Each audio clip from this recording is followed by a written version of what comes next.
l'arracheuse des patates. C'est une arracheuse de 1920, donc elle a bientôt un siècle. 2 chevaux parce que c'est...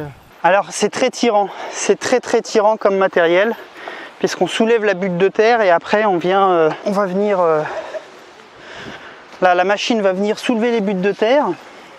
La butte de terre va passer à l'intérieur et après vous avez des peignes qui viennent vous chasser la terre et les pommes de terre sur le côté. Et comme la pomme de terre est plus légère que la terre va se retrouver sur le dessus. Donc ça va vous décaler votre rang en fait de 50-60 cm.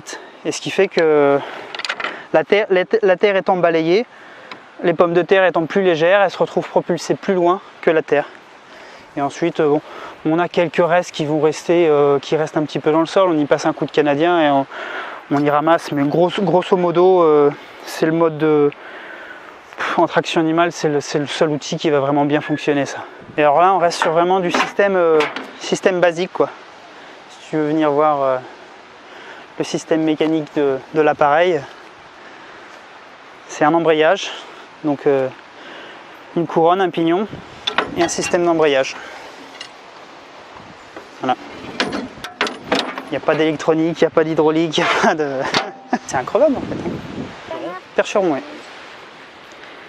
Ah, les deux, ouais. C'est la grand-mère et la petite fille là. On attend les filles. Hey. Dia, oui.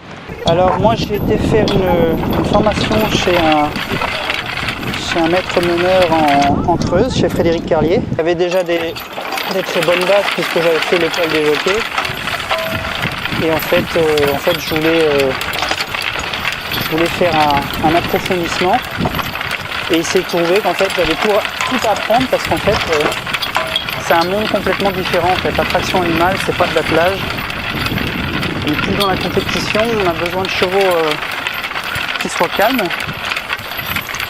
Et du coup, moi, on m'avait appris à dominer les chevaux.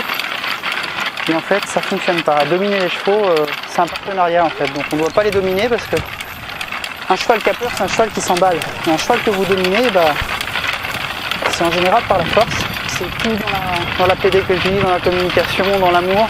Ouais, on a fait. Je suis vraiment content de la saison. Mais après, voilà, il y en a des correctifs à faire. Ce qui est le gros problème, c'est l'irrigation, l'arrosage. Donc cette année, de toute façon, on n'avait pas de quoi arroser, donc on n'a pas fait de demande. Mais après, en maraîchage, on est un peu les grands oubliés de l'irrigation, parce que tu vas avoir le droit d'arroser tes grandes cultures de maïs, mais tu ne vas pas avoir le droit d'arroser ton maraîchage. La dernière session d'arrachage de patates. Donc le but, c'est que les gens les ramassent derrière les chevaux. Et du coup, ils les ont au prix réduit à 1 € le kilo, au lieu de 2,40 €. Voilà, les mercredis après-midi où je suis ouvert de 15h30 à 19h pour vendre des légumes à la ferme. Alors aujourd'hui, on a délocalisé le marché. Oui, il est à Chameil.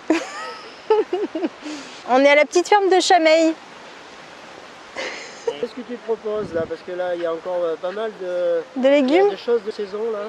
Oui, on a les choux qui commencent. Après, il reste quelques courgettes. On a des concombres. Tout ça, c'était en serre. Après, maintenant, on a tout ce qui est potiron, donc les bleus d'Hongrie. On a les pâtissons, les potimarrons, les butternuts, les courges spaghetti, les tomates encore en serre et quelques haricots.